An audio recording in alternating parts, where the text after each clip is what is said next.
Halo semua, apa kabarnya? Semoga sehat dan bahagia. Kali ini saya akan bahas beberapa mitos tentang motor yang hingga kini masih dipercaya oleh banyak orang. Mitos apa sajakah itu? Simak videonya sampai akhir. Nah, untuk mitos yang pertama adalah panasin motor harus lama. Paling tidak 15 menit setiap pagi sebelum motor digunakan. Hal itu dilakukan supaya oli bisa cepat naik. Anggapan seperti ini tentu tidaklah benar. Karena faktanya jika pompa oli normal dan mesin sehat, dalam keadaan mesin mati pun diengkol beberapa kali, oli bisa naik. Dan ketika pagi hari, di saat mesin langsung dihidupkan, oli bakal melumasi semua komponen mesin termasuk bagian head silinder dengan sempurna hanya dalam waktu kurang dari 1 menit. Kecuali pakai oli yang tidak direkomendasikan untuk motornya, atau ketika pakai oli sesat. Mungkin panasin motor bisa memakan waktu sekitar 2 menit. Hal itu bisa terjadi karena pakai oli yang bukan peruntukannya biasanya membutuhkan waktu supaya sirkulasi oli benar-benar berjalan dengan baik. Tapi tidak sampai 15 menit, sehingga panasin motor enggak perlu waktu yang lama. Cukup kurang dari 1 menit atau paling lama 2 menit, motor sudah sangat siap untuk digunakan. Mitos yang kedua adalah tidak boleh mendorong motor matic saat mogok karena dapat merusak gardan atau sistem penggeraknya. Hal ini tentu tidak benar, karena faktanya saat mesin mati, sistem penggerak tidak terhubung dengan mesin. Dan di bagian gigi rasio sudah ada oli khusus yang selalu melumasi dalam kondisi apapun. Jadi tidak perlu khawatir soal gardan. Kecuali kerusakan ada di area lain seperti sistem pengereman macet atau bagian penggerak roda yang tidak dapat berputar. Mungkin hal itu yang menjadikan motor matic tidak bisa untuk didorong, karena roda yang sama sekali tidak bisa berputar. Hal itu bukan berarti mendorong motor matic yang mogok bisa merusak gardan. Tentu anggapan itu tidak benar. Dan langkah yang perlu dilakukan ketika motor mogok adalah jangan memaksa menghidupkan mesin dengan electric starter, karena bisa menguras daya yang ada di dalam aki.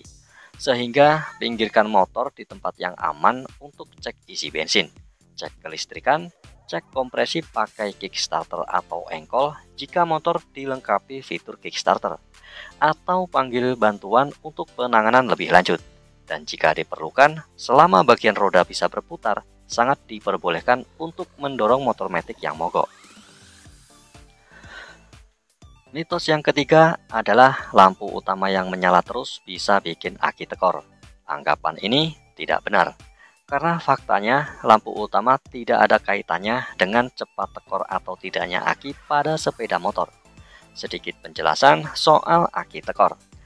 Aki tekor adalah kondisi ketika aki mobil atau motor tidak bisa bekerja secara optimal, yaitu kapasitas arus listrik yang dapat dihasilkan oleh aki turun dari spesifikasi awalnya. Aki tekor dapat membuat mobil atau motor sulit untuk dihidupkan, bahkan bisa bikin aki mati total.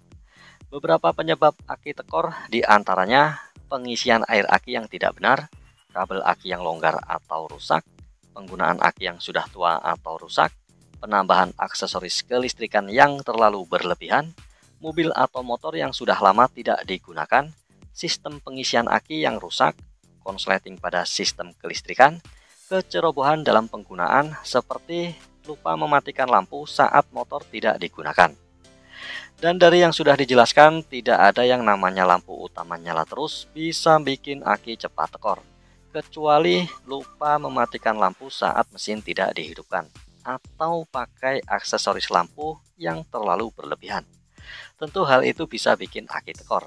Tetapi lampu utama yang nyala terus tidak membuat aki cepat tekor.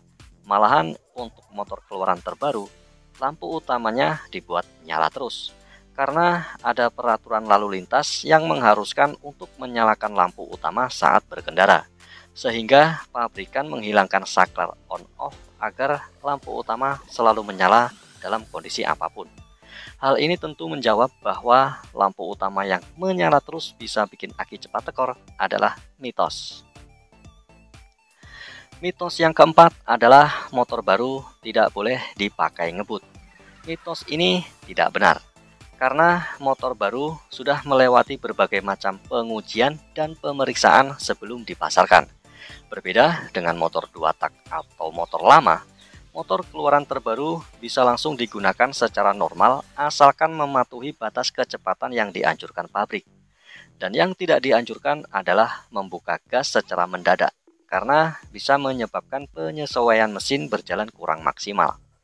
Di sini, hal yang perlu diluruskan adalah inrayen dengan ngebut. Itu adalah dua hal yang berbeda. Inrayen adalah proses penyesuaian komponen-komponen mesin kendaraan bermotor baru agar siap digunakan dalam jangka waktu yang panjang atau lama. Sedangkan ngebut adalah tindakan dalam memacu kendaraan di kecepatan tinggi untuk beberapa hal, baik dalam uji kendaraan, uji nyali, uji mental, dalam keadaan terdesak, keadaan mendesak, atau untuk memenuhi kebutuhan asupan adrenalin. Lalu, apakah ngebut bisa memperpendek usia pakai motor? Jawabannya bisa iya, bisa juga tidak. Iya kalau motor tidak dirawat dengan baik. Tidak kalau motor dirawat dengan baik. Bahkan motor yang tidak pernah dipakai buat ngebut tapi tidak pernah dirawat, usia pakainya juga bisa singkat. Sehingga ngebut atau tidak ngebut bukan penjamin motor bakal awet, tetapi perawatan yang baik sangat bisa memperpanjang usia pakai motor. Dan ngebut di motor baru pun sangat diperbolehkan, asalkan motor itu milik sendiri, mematuhi peraturan tentang lalu lintas, ngebut dengan tepat, dan dilakukan di jalan yang situasi dan kondisinya juga tepat. Maka ngebut pakai motor baru adalah hal yang sah. Sehingga motor baru tidak boleh dipakai ngebut adalah mitos.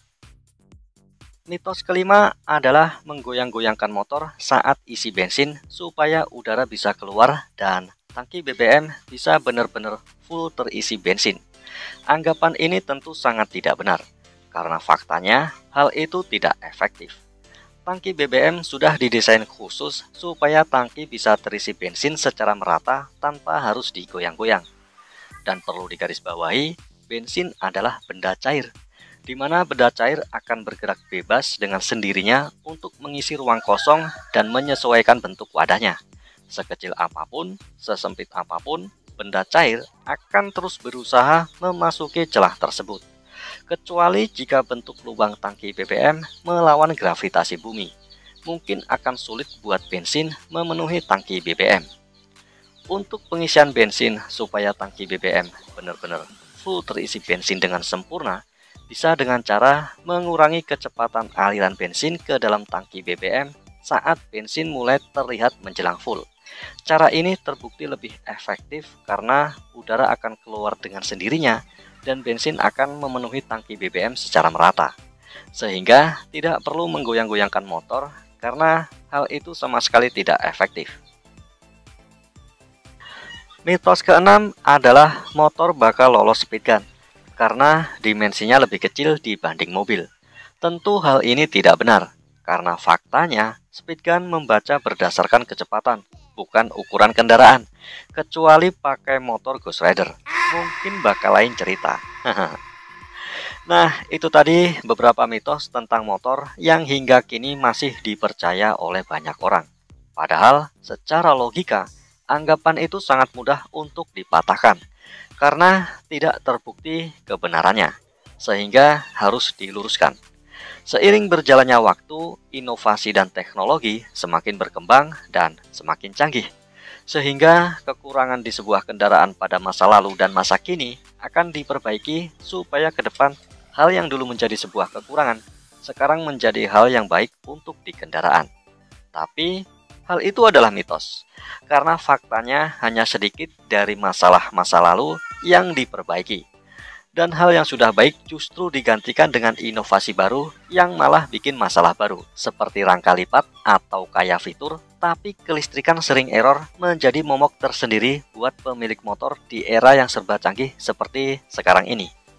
Sebenarnya masih ada banyak sekali mitos-mitos yang beredar liar di masyarakat.